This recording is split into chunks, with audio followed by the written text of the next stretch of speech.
Oh, there we go. We got the recording going.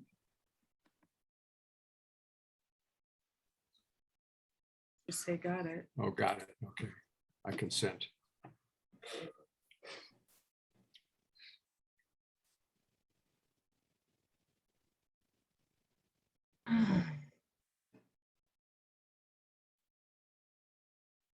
Yeah, and maybe Kendall will look up and now show her the ears.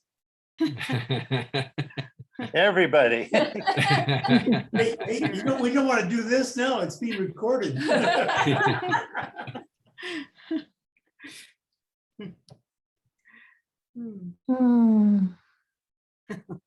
Wonders of technology. Okay.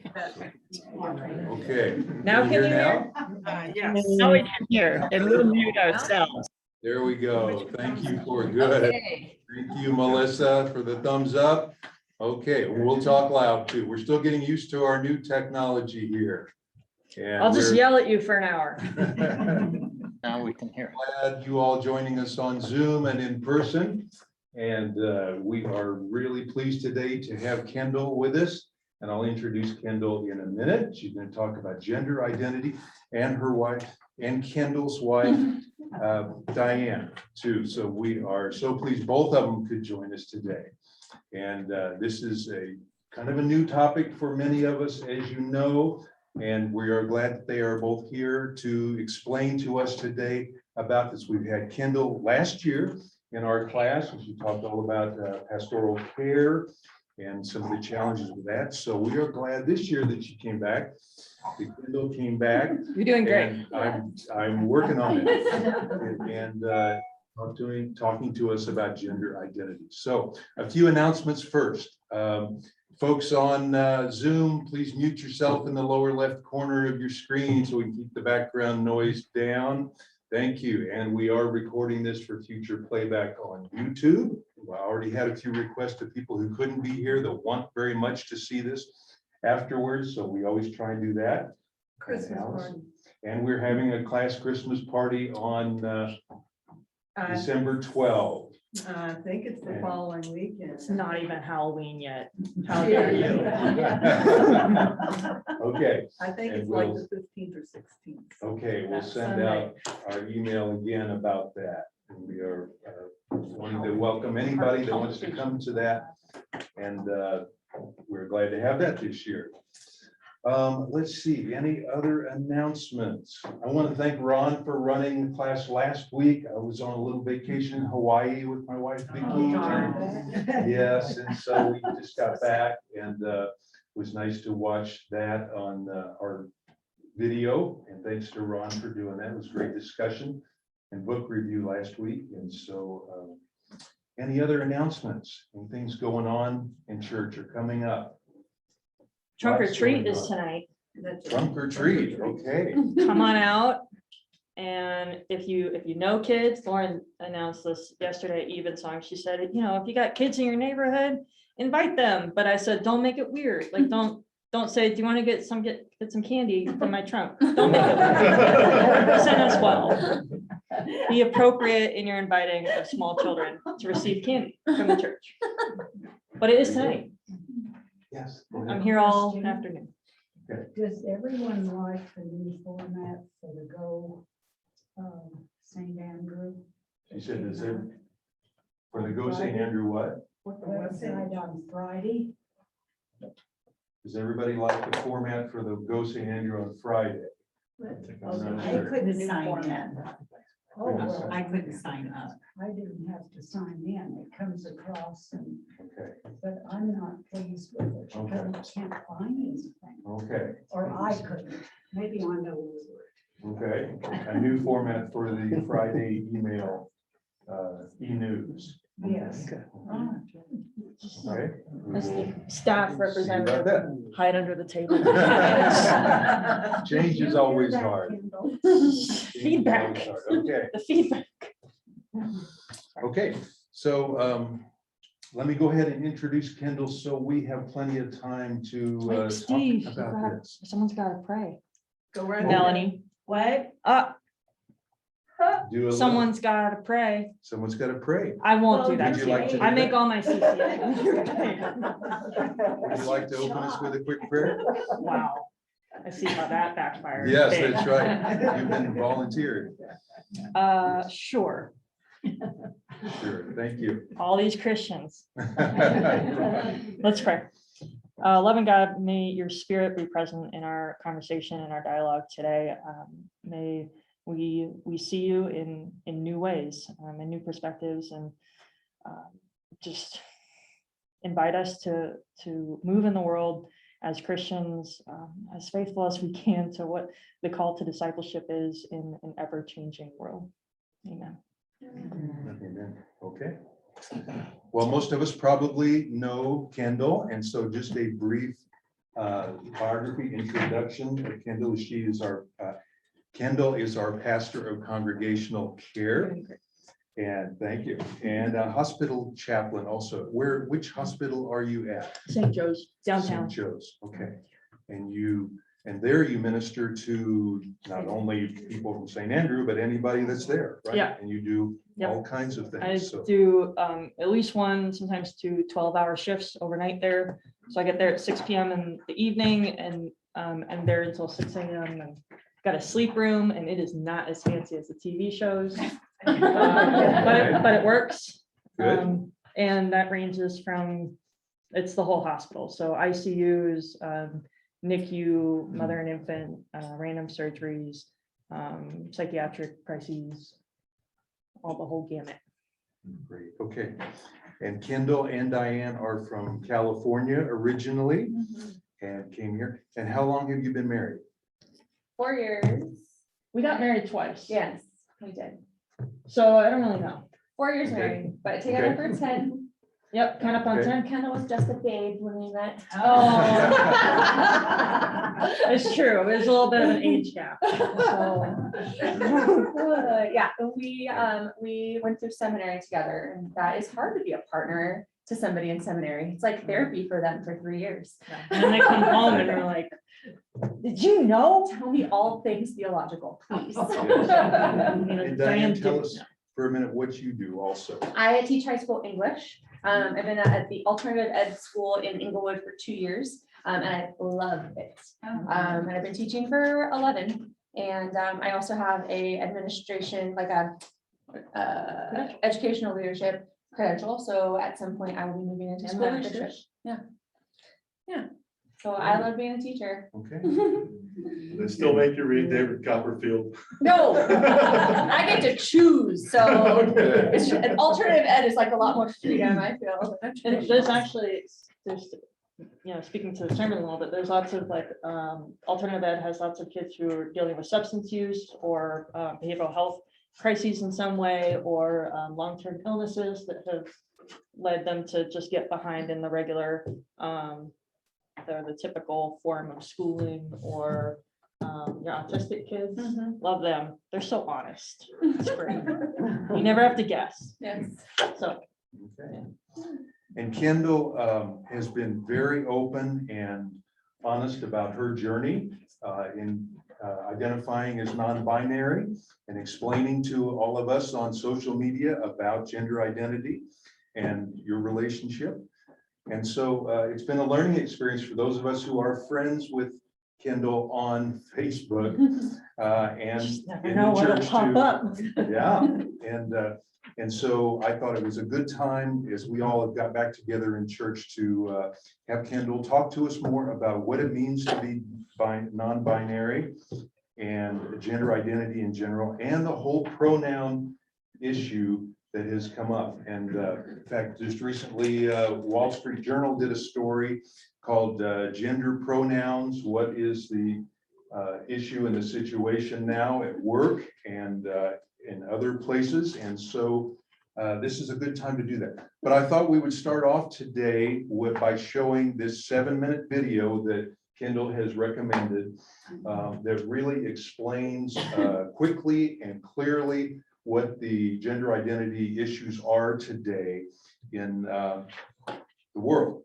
And so I think this will be good for folks who want to see this also on YouTube later that will be watching this to explain, and then have Kendall and Diane comment on this afterwards. So let me run this for just 7 minutes. And hopefully you can see this on Zoom also.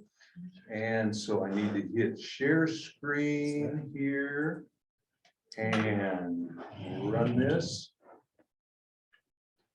Hopefully this will work. Good. Give me the thumbs up, folks, on Zoom, so you can hear. Let me know you can hear In this. recent years, healthcare centers have started understanding the importance Hear it of okay? incorporating sexual Good. orientation and gender identity, or SOGI, in their medical records. Traditionally, one's assigned sex at birth is their biological sex, which depends on their sex chromosomes. If they have a Y chromosome, their biological sex is male. If they have 2 X chromosomes, their biological sex is female. However, things aren't that simple. Turn it up. For example, Yeah, a person trying to could turn have it a Y up. chromosome, but they're missing specific genes that encode for specific male characteristics. So even though they're chromosomally male, they appear as what is stereotypically described as I female. get it. So you're thinking biological sex can be linked back to genes, right? Well, things get even more complicated than that. Some genes get expressed at high levels and others at low levels. So a person may have genes that express a high level of testosterone and little or no estrogen or progesterone, or vice versa. Finally, hormones like testosterone, estrogen, and progesterone bind to receptors. And some people may have lots of receptors that can easily bind to hormones, whereas others may have very few receptors. In many cases, these people are intersex individuals whose bodies do not fit into the standard definition of male or female. The bottom line is that biology is messy, and like most things, biological sex exists on a spectrum. Now, separate from the biological construct of sex is gender identity and gender expression. Gender identity is a person's own sense of their gender, and gender expression is how they present themselves to the world. Many people identify as either man or woman, but there are also various types of non-binary gender, or gender identities that lie outside of the man-woman dichotomy. For example, someone could identify with multiple genders, such as native or indigenous two-spirits do. Furthermore, some will identify with a gender that's neither man nor woman, while others may have a more fluid gender identity. Some individuals identify themselves as transgender, when their gender identity is discordant from the sex assigned at birth. Meanwhile, there are people who don't feel any of these labels describe them, or don't like the idea of identifying with a specific gender at all. Neither biological sex nor gender identity determines a person's sexual orientation. This concerns what gender or genders an individual is sexually and or romantically attracted to. An individual can be heterosexual, which means they're attracted to a different gender, or they're attracted to the same gender, and the preferred term is gay, not homosexual. An individual can also be bisexual, meaning attracted to 2 or more genders, or pansexual, meaning that they are attracted to any gender. Some people identify as asexual, or they may not experience sexual attraction to anyone. Finally, terminology continues to change and evolve, and the words that people use to describe their sexual orientation is ever-changing and evolving as well. Now, depending on their gender identity, any person can choose the pronouns that suit them the best. Commonly used pronouns include he, him, his, or she, her, hers. Often a person can choose the pronouns they, them, theirs, which are more gender neutral. And you can use these pronouns when talking about someone whose gender you don't know. For instance, you might say, this patient's name is Sam. They have diabetes and they're here for a follow-up on their new medication. Not only is this considered grammatically correct, but pronouns like they have been used to refer to singular personal pronouns for hundreds of years, even by esteemed authors like Shakespeare and Jane Austen. When someone changes their gender expression, they may choose to go by a new first name and might even regard their previous first name as a dead name. All right, now many individuals have to face a daily struggle of being referred to by the wrong pronoun. This is known as being misgendered. Imagine the following scenario. A transgender young woman named Esther is in a waiting room, and a clinician yells across the room, Mr. Albert Kim, please follow me. Being referred to by the wrong gender or dead name or both can cause a deep sense of shame, loss of self-esteem, and leads to harassment and discrimination from others, even from healthcare staff. This is especially true if that information is declared publicly.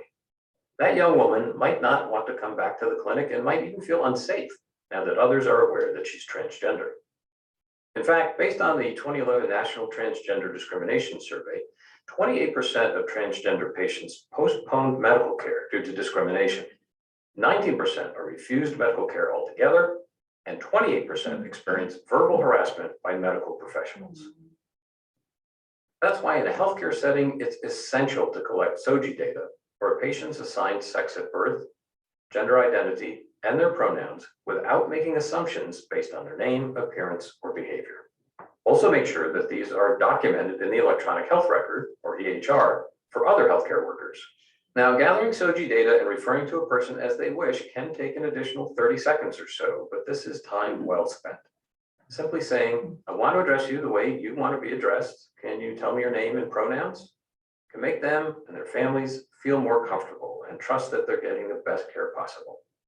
It's important to note that SOGI information can change over time, so it shouldn't be considered fixed.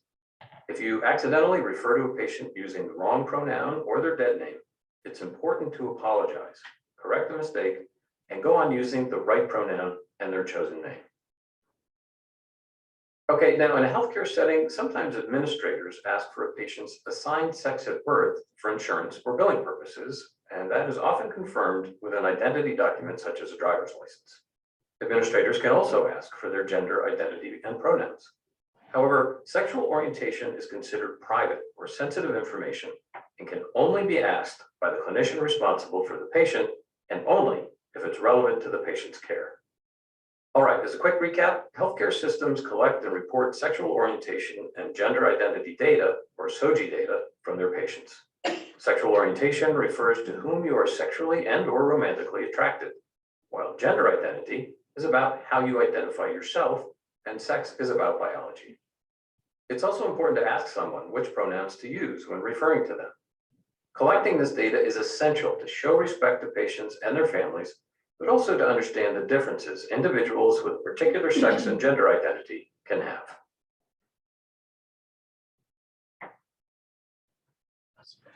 You get that? Repeat it. There's no quiz, right? Quiz, next. Next meeting. Guys, once you reach a certain age, the hoodie's not a good look. Nobody's. The ads are always going. Okay. Well, life is complicated. For a lot of us, we grew up not thinking about these things, of course, but Kendall and Diane, what do you think? Do most people understand a fraction of what was discussed here about gender identity, sexual attraction, and sex, and the differences between those? I certainly have seen a change in like the younger generation. I think you would say so too, teaching high schoolers. But I mean, even for me, like I was of the generation that switched from LGBT to LGBTQ, reclaiming the word queer, which, you know, if you ask like Ken Couch, we've had conversations about the word queer. For him, it's a harmful word, whereas my generation, we've only ever known it as a reclaiming and not a word that comes out of bigotry. But even for me, I would think just think about this now. I didn't have the language until I had the language. And when I first talked to Rev Mark about it, or about my transition, he said, because I've known him since I was 15. And he said, you know, when I met you, like, I didn't have the words then, but it just fits. It just, like, non-binary fits. And so, yeah, I don't know if that answers your question. If you want to add more. I mean, there's a generational gap in language, I think, for a lot. Like, even with me and the students that I teach, they're teaching me on a daily basis how to use terminology and language that is like most supportive for them versus like what is comfortable for me. And they're exploring a lot more. Yes. Like one day they're identifying one way, another day I'm like, I think I'm this. So that like fluidity is so new, Yeah. even for me, just like you are who you are. Yeah. I don't know why that's still there, but that's how I grew up with. My mother said you can be straight or you can be gay, but you can't be bi because you just gotta pick a side. It's like that's not right. And I'd like to offer that the talk show host, Phil Donahue, had on people who had gender changes. And what they did was they knew before they were 11 years old that there was a problem. So did their parents. And somehow they got to Norway and Sweden, and they got slides of their chromosomes. And they knew about the problem. And one of the talk show hosts, which one was Phil Donahue, and many of the others asked this man who became Tula, and I think that YouTube interview is still available. Didn't it hurt? I mean, what had the surgery? And she said, I never reached the phase where I showed facial hair. I was never a man. And her family paid for all her surgeries. She went to the British courts and asked if she died in Great Britain, because she was a British citizen, that she could be buried as a woman. And they said, no, your birth certificate shows you're a male infant, you're a male child, and that remains. But the chromosomes are true. They're medically, you can't argue that. It's good to hear your voice, Elsie. It's been a while. Yeah, thanks. Okay, I'd like to share a couple things here as we talk about this. I love this picture of Someone's them. been hacking my Facebook. Yes, I got that off Facebook. And also mentioned that anybody's wondering what's the theological and church connection with this issue. Of course, St. Andrew has a statement on justice and inclusion that Pastor Kendall helped draft.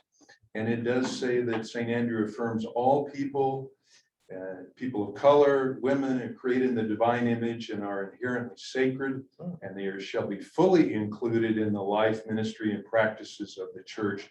We reject any institutional policy that would deny full participation in the church based on age, nationality, race, class, culture, gender identity, sexual orientation, or ability. Pretty much covers everybody we can think of, I would imagine. And we watched that. I think a lot of us have really started, and I wanted to ask your opinion too, being aware of the transgender issue from Caitlyn Jenner, and then moving on to actress Ellen Page, who now become Elliot Page, and was on the cover of Time with the headline saying, "I'm fully who I am."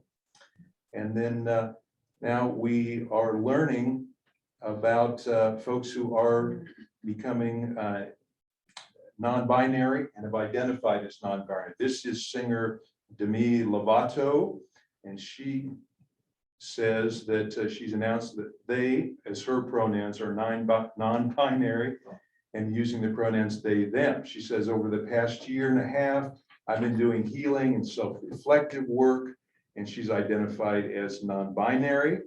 With that, I'll officially be changing my pronouns. And so that's an example of one person. Another is Jonathan Van Ness from the show Queer Eye. Starting the male perspective, he's declared non-binary. The older I get, the more I think I'm non-binary. Some days I feel like a man, other days I feel like a woman. He says, I think my energies are all over the place, but any opportunity I have to break down stereotypes, I would like to. So I think with that, Kendall, do you think that we started out understanding about transgender and now we're expanding to non-binary? And tell us what, if you would, what your journey was like. What led you to identify as non-binary? Yeah, I definitely think that like the transgender movement opened up possibility for just sort of a fluidity of gender identities.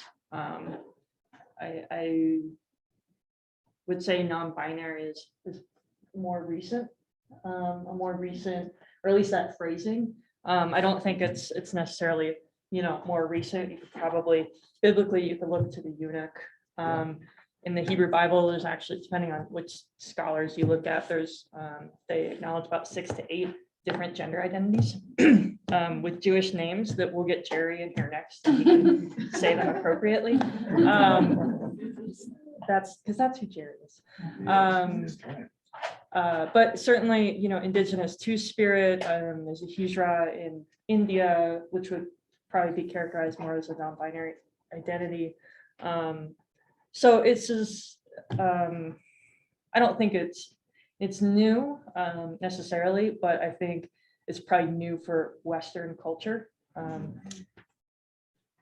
And this is the language we're putting to it as non-binary.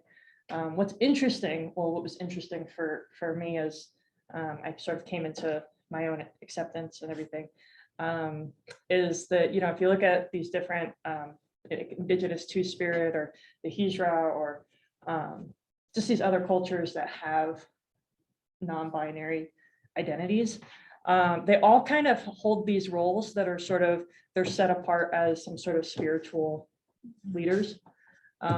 And so, oh my gosh, what? Crazy. I mean, it's wild. Try not to use crazy.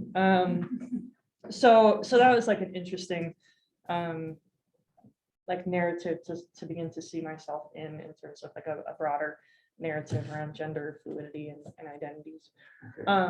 Kendall, I wanted to ask, how is this going to change in the seminaries and everything that's in print? The Bible is all male gender. There has to be a domino effect of change throughout the entire system, and that's going to take a very, very long time, because you're definitely going to meet with blocks that people will not accept these changes, and they will say that it's anti-Christ. But changes have to come through the seminaries. That's part of the teaching system of Christ. Did not discriminate who he healed. Yeah, and I think there's some seminaries that there's now a lot more seminaries that are, especially in mainline Protestant denominations, seminaries that are UCC or United Church of Christ, Disciples of Christ, Methodists. Not all of them, but I'd say a number of them are. My seminary, Pacific School of Religion, I had queerest class that they had seen in a long time, and it was the strangest thing to be in such a Christian space with so many LGBTQ people, and really my first experience of encountering gender fluidity and kind of coming into my own identity a little bit through that experience. I want to open this up to anybody that wants to ask a question in the class or online to the Zoomers. But I want to ask too, at what age did you first feel like you were non-binary? Male and female elements, both, Kendall. Okay, so the age that I first named it as such was, what year are we? We're in 2021, and I'm 32. I just turned 32, so 2 years ago. Okay. December of 2019. We were celebrating our anniversary. Yeah, and I just like broke down. And she's like, there, what's going on? What's going on? Because it was a major aha moment. It was a big aha moment. But because I don't think I had the language until then. And certainly not, my mom to this day, she's like, I'll give you $2,000 if you wear lipstick. I'm like, nope, not gonna do it. I think when we first met too, Kendall, like your style has changed a little bit. Because when we first met, Kendall was dressing more like shopping in like the women's section of a store. I literally thought people would jump out at you if you walked into another section of the store. Like you're not supposed to be here. Yeah, like a friend of mine, I was like, what I really want is that shirt. She's like, okay, let's go get it. I'm like, we can do that. We can just walk. I don't know why. Yeah. The gender police come out. Yes. Grab you. Yes. Get you. Yes. And so somewhere along the line, I don't know, like So maybe it was seminary. So we're in ties. Yeah, you start wearing ties and like, I mean, Kendall's like a slim figure, right? So like men's pants and like button-up shirts were just like comfortable. So, but that's just like what you wear, right? I don't think any of the non-binary identification has like Kendall's inside, like the person that Kendall is, the soul and spirit of Kendall, like is not changed because of the term non-binary is now like applied. Does that make sense? So, but before, just to clarify, if we can, so we can understand, before, did you feel as a gay woman who had different feelings on the spectrum? You were trying to figure out your identity and identified first as a gay woman and then moved to non-binary. Is that I right? think I thought I had figured it out. So I was like, oh, I'm female and this is my gender expression. And so I would frequently say, like, you know, breaking down norms of femininity. Femininity doesn't need to just be like makeup and like, I don't want to say girly because that's, but like dresses, traditionally feminine clothing, the things you would find in the women's section. And so that's what I would say, you know, and then apparently I'm not. Okay. Yeah, and so I, what began, or what I think like the sort of defining moments, was a friend of mine from seminary, who I knew as Deb, did a TED Talk, and they did a TED Talk as Dev, and DEV, and I don't know why I put the emphasis on DEV. This is how I do things. You are being so silly. This is how I do things. This is who I am. We I'm love gonna wear when a unicorn costume. We later. love when Kendall tells stories because they just kind of like Don't you flow even. into each other. Nope, that's not how Keep my brain going, works. Keep going. And so Deb did a talk on what the therapy was what's the harmful the therapy where they try to change Conversion. there we go, Yes. conversion therapy. Because they grew up in conservative Christian culture and their parents sent them to conversion therapy when they came out as lesbian and anyway, so I went to seminary with Dev, and so I wanted to watch this TED Talk, and the TED Talk was called like how Elvis, something about how Elvis like helped me find my identity or something. And so I was listening to this TED Talk, and Dev was like, you know, as a kid, like I loved being Elvis, and it's cute when you're 6, and it's not cute when you're born female and you're 14 and you're pretending to be Elvis. And you know, there's like a shift there, like it's, you know, cute for boys to like put on their princess dress at like 2, and then by the time you hit, you know, whenever it is, parents are like, nope, because you're gonna get bullied before schoolwork. And so they were talking about how in play they felt like they got to be their truest sense of self. And that was really interesting to me, because growing up, whether it was me choosing or people saying, here's my cousins, and one cousin who assigned us all roles in play. And I was always the masculine character. I was always the masculine character. And when The Greatest Showman came out a few years ago, have you seen this movie? Oh, it's such a good movie. And I'm Greatest Showman with Hugh Jackman. Oh, yes. Oh, so good. I secretly have this desire to do theater one day.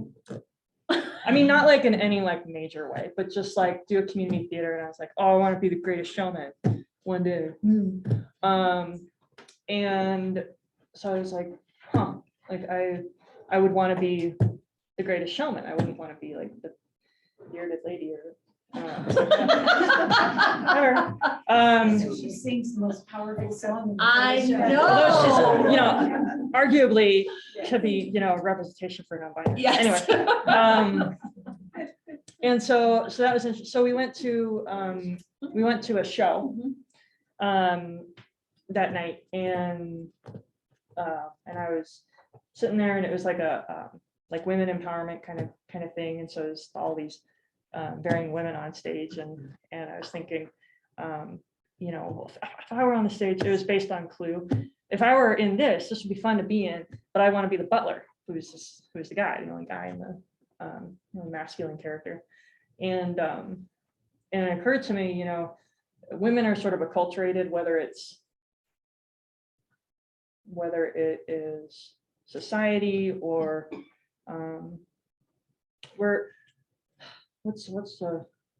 women are acculturated into having body issues. If like advertising lots around it, women say you're gonna have body issues. So you gotta get slimmer, or you gotta wear makeup, or you gotta do Botox, or you gotta whatever it is. And so I knew that I was uncomfortable in my body. I think I started to sense that. And then I had this thought, you know, well, women are supposed to. We just are. It's just what society tells us we're supposed to do. So this is normal. And then I think it was in that moment I realized, oh, like I don't have an issue with like my body. I have an issue with like the existence of female anatomy is probably the way I'm phrasing that. And I'm like, that's very different. And hence all of this is going on in my brain, unbeknownst to Diane on our date night, on our anniversary. And cue me in the car, We're leaving. bawling my eyes out. And I'm like, I gotta call my mom. It was really, I was up late, and I was like, I'm not a woman. And my mom's like, okay, it's okay. Is Diane with you? Like, I know. But yeah. I think And a long answer to your question That's okay. is like there was not a word Mhm. for how Kendall felt. Mhm. There was a like, this doesn't feel right to me, until there was the sentence literally like, I'm not a woman. Mhm. And but it like had And I called the been, bishop. It was a long night. so, and that was only 2 years ago. So then since then, like this has been a very like a transition. And so just another like piece to this. So I grew up Christian Science. Christian Science tells you it's not Scientology, no Tom Cruise, no jumping on couches, but a different. I say people are like, oh, and I'm like, no, it's not what you think it is. I don't know that one. But they believe we're wholly spiritual beings, and that your body and like really like engaging your body in any way is not like of God. And so I've been kind of, use the word again, acculturated into like kind of disassociating with my bodily experience growing up. And part of that served me. So, you know, another piece is I grew up in a household where there was sexual abuse. And so you cope by disassociating. And so I had a very disconnected relationship to my physical self for a very long time, just as a means of coping with past trauma and my religious upbringing. And then was it last year that you had surgery? April. Okay, and on Facebook, you were very honest about it and said there was something you had to get off your chest. It's better than the other phrasing that Diane won't let me say. Okay. And so that was a big step, I'm sure, too. Okay, I want folks to ask questions. Don't hesitate to go ahead and ask questions. Helen, go ahead. Well, as I'm watching this, and I love the fact that you brought Diane with you. What did this do to you, Diane? When do you now feel that she is a different person? Yeah. You really do, but when did you surely didn't just when she announced it to you 2 years ago. Didn't you have thoughts? That's a good before? question. People have asked. And I want to address really quickly the like pronoun thing too, because we're going to start, using pronouns and talk about this. Like Kendall prefers no pronoun, or they, them. And so it's like, that has been a shift for me because I feel like as an English teacher, I'm talking in third person all the time. Yes. So it's gonna feel weird and that's okay. So the only time that I felt anything different was there was a Instagram or Snapchat filter one time that gave a goatee. And Kendall was like, like this is like, I look good like this. And I was like, no, you don't. Was that a few years ago? Yes, it was a few years ago. And it was before anything. That was a little bit of a ha moment. Yeah, for me too. And so, no, like I was really excited to like be like, this is my wife. And now we don't use that language anymore, right? Spouse, it's partner, it's person. I do. You get to. Thanks so much. It is the like,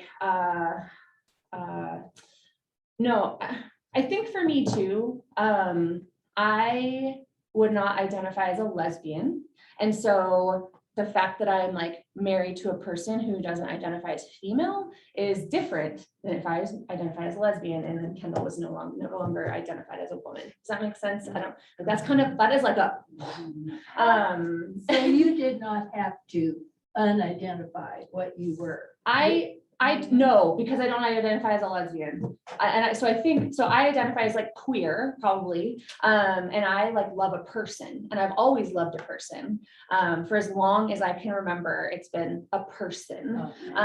And so I don't want to say it's had all gendered partners. Yes. In the past. And so I don't want to say it's been easier for me, but I haven't had to change my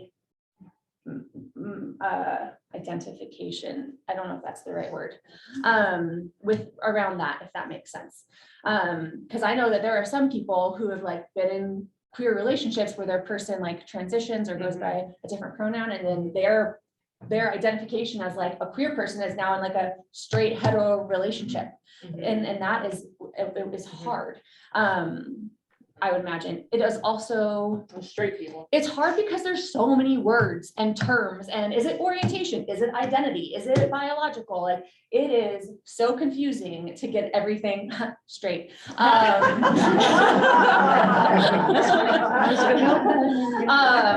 that's a good question. I didn't know because Kendall, I think, was like trying to figure it all out, and I just like loved the person. If I can interject here, I just have to say that I think that, this is a sea change, and I don't see it as being a gradual process. I see it as moving very, very quickly. There's a lot of motion on a lot of different levels and around the world and in our culture specifically.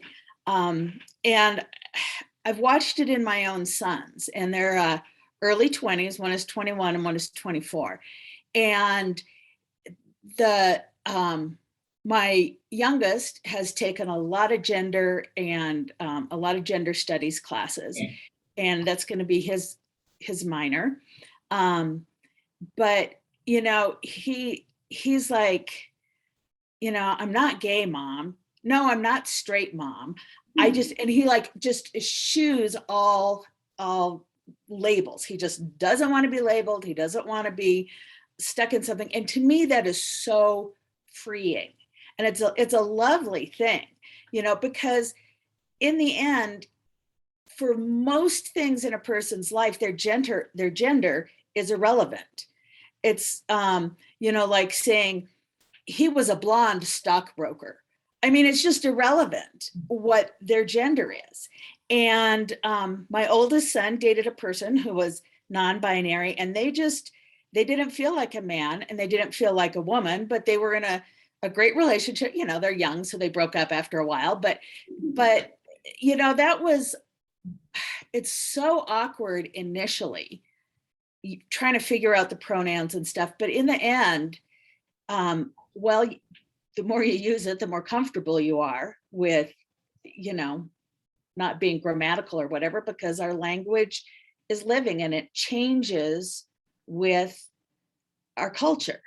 And, you know, amongst people my son's age, man, it's like almost not an issue, you know, and it's so I think it's a lovely thing. I think it's growing. I see it just everywhere changing. And, you know, on your email thing, you put your pronouns. And sometimes I feel like, you know, use whatever pronoun you like, because it doesn't matter to me. And in this situation, what the heck? I mean, it's not important. We're talking about something else. So anyway, I just wanted to add that experience. And I am very, very grateful to the younger generation and to my sons for enlightening me and teaching me and doing the good work that they are doing in the world around this issue. And I think while gender should be irrelevant, we're not at a place yet where it is irrelevant. I would love for it to become irrelevant, but we're not there. We're still trying to figure out the male-female wage gap. Yeah.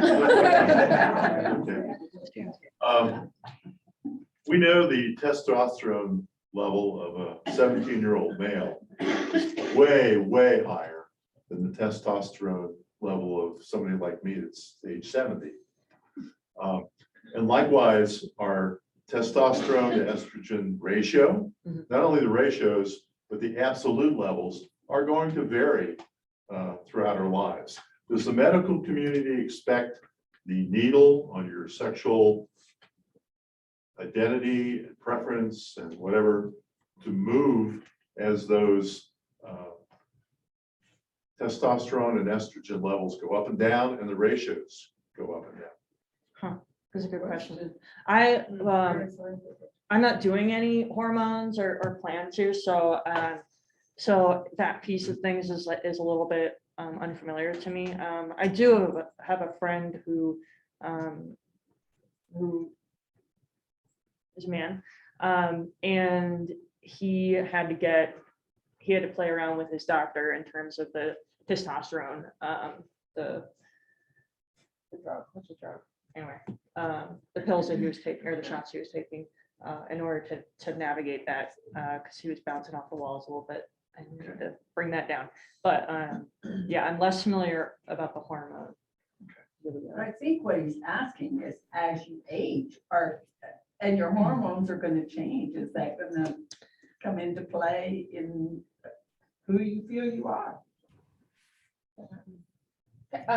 So Kendall had a masculinizing mastectomy, but isn't planning on doing any testosterone injections or any kind of hormonal things. So I mean, Kendall's body is biologically and physiologically female, and so that would change and adjust as any female body will as we age.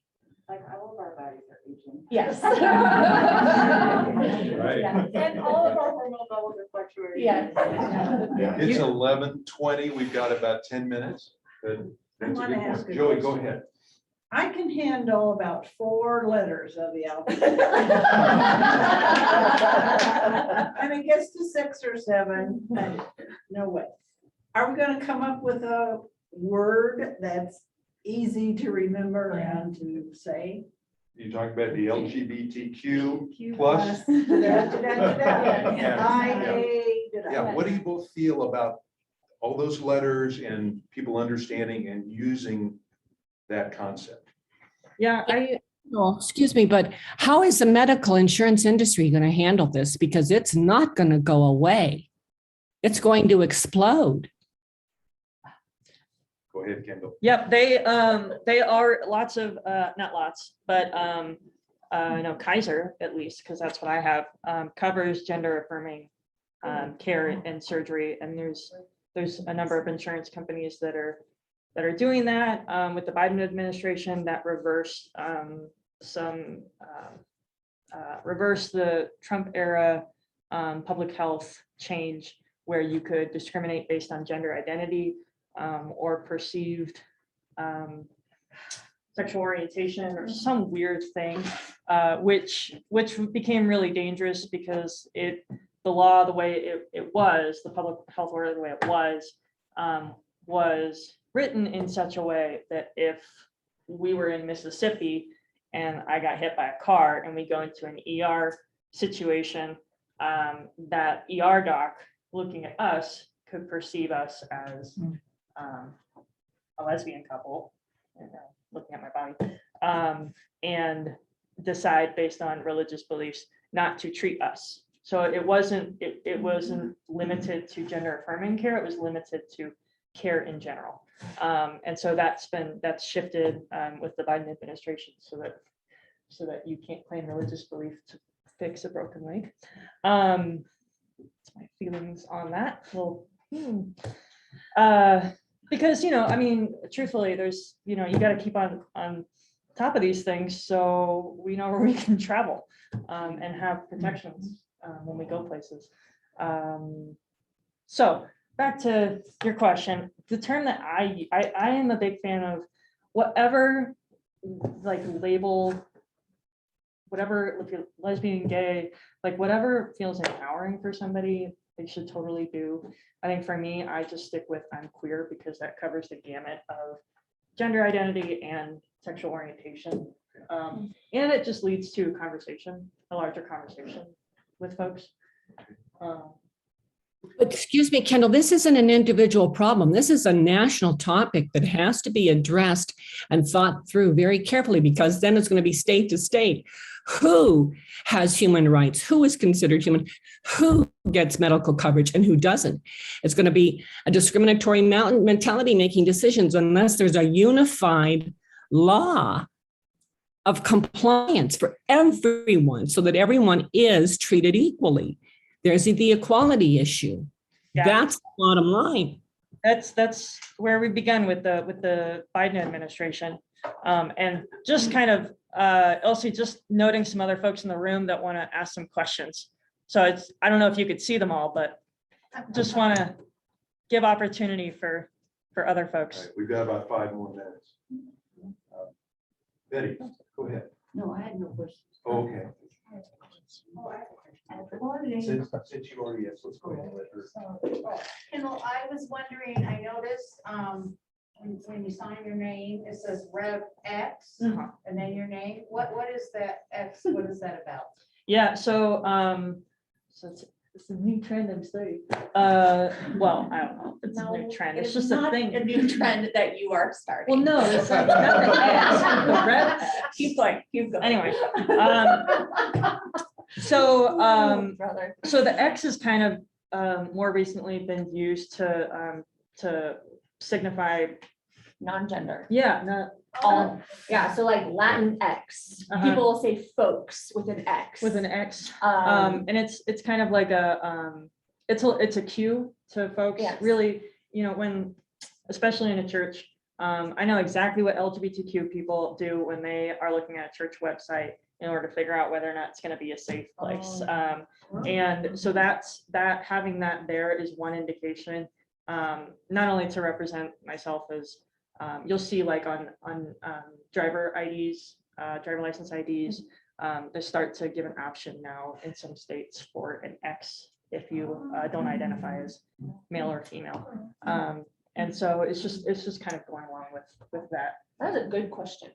At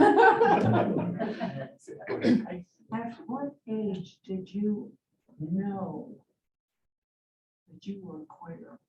You said, at what age did she know that she was queer? Well, when I knew I was romantically attracted to women was another aha moment, breakdown. At we have less 16, than 5 minutes. At 16, and then I'm non-binary 2 years ago. Did you know? Non-binary 2 years ago. Well, I understand, but I had a friend that supposedly they knew Mhm. he was queer at 5. Well, So, I mean, I think like in high school, I knew that I was recommended. I was encouraged by my mom. She's great. We have a great relationship now. It's fine. But I was encouraged heavily by my mother to date boys. And I just remember looking at them and saying, they don't have their shit together. So I guess I just have to wait.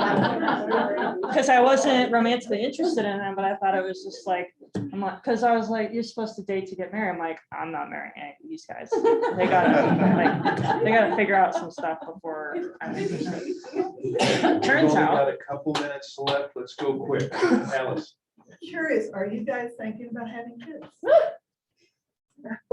We would like to foster at some point. I have enough children to be a teacher Well, I know. forever, right? So we have highly wanted to foster LGBTQ plus youth at some point. Also, I totally expect a student to wind up on our couch one day. Yes. Somewhere, somehow, some way. Those are teenagers. I know, I know. Yeah. Melanie. Not a question, but there's a great book called This Is How It Always Is. If some of you want to read about how children know. I read it through the Jen Hatmaker Book Club, but it's written by Lori Frankel, and it's a great story of a family who, and I can't remember exactly, have either of you read it? It's either a little girl who, no, I think it's a little boy who always dressed as a girl, and how the family, it was no big deal with the family. This is how it always is. And how that family grew and learned and coped with neighbors and schools and all those things. It's a beautiful, beautiful book. So I would just add that. And I guess I would also add that it's a learning process for all of us. And I'm grateful I've had the opportunity to learn and to know people. My brother and sister-in-law are very conservative fundamentalists. And my brother sent me a text one day and said, "What do you think about all this transgender stuff?" I said, "Well, I'm not sure I fully understand it all, but I know families and I know people who have gone through all of this. And I'm so grateful to God that I know them and that they walk this earth. And it's not necessarily for me to understand, but they're God's children, and I'm grateful for the graces and gifts that they have." And he sent back, It could have been worse. I was Thanks. expecting, but that kind of said to me, well, maybe there's a seed drop there that he's starting to think about some A things. lot of us are probably having those conversations. Yeah. So thank you, Melanie, for Yeah. sharing that. Okay, as we wrap up, I want to, Kendall. we love you, Kendall and Diane. Final question, what can we do to support you and what can the church do to support both of you? Oh. I think as in it, it's, I don't always correct people because it happens so frequently that it's just, We're talking it's, about pronouns. yeah, pronouns. So it's tiring. And as much as I don't want this to be a thing, it is a thing where it feels like, am I just making this, like, am I just like turning this into a bigger thing, or like, I don't want to be the person that's like constantly like, so the pronoun is this. I'll correct.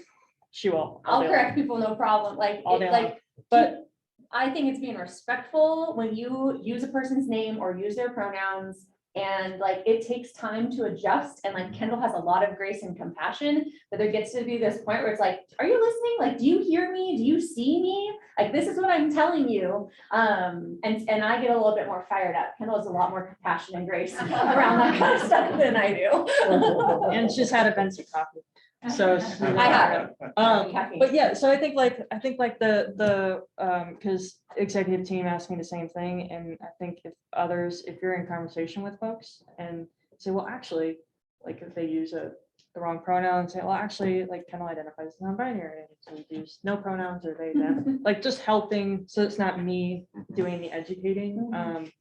Because it does take a lot of energy. I will say, like, one of the biggest things that the church did is make these restrooms gender neutral.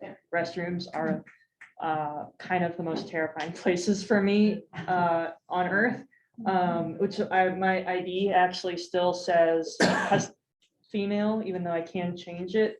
But part of why I don't is because if I am in a public restroom and I'm on my own, I have my phone, I have my ID with me, I can show my ID that justifies being able to go into a female restroom, because I've had so many close calls on road trips. I don't use public restrooms. We just pull over. And I make it happen. Or Starbucks is a great place. Starbucks is a great place. Usually they have single use. So I, advocate for like everything from people staring, from people just being paralyzed and like not doing anything, to calling security, to very large men waiting for me outside the restroom. And so like it's just people going to the bathroom. Like just be a friendly person in the bathroom. I know it's not like a typical place to strike up a conversation. and but if you see somebody who, you feel like probably has some gender fluidities, be kind. Be kind. Be kind. Yeah. Thank you so much, both of you, for being here and sharing your stories with us, and may God bless you. Thank you. Thanks, everybody, for coming.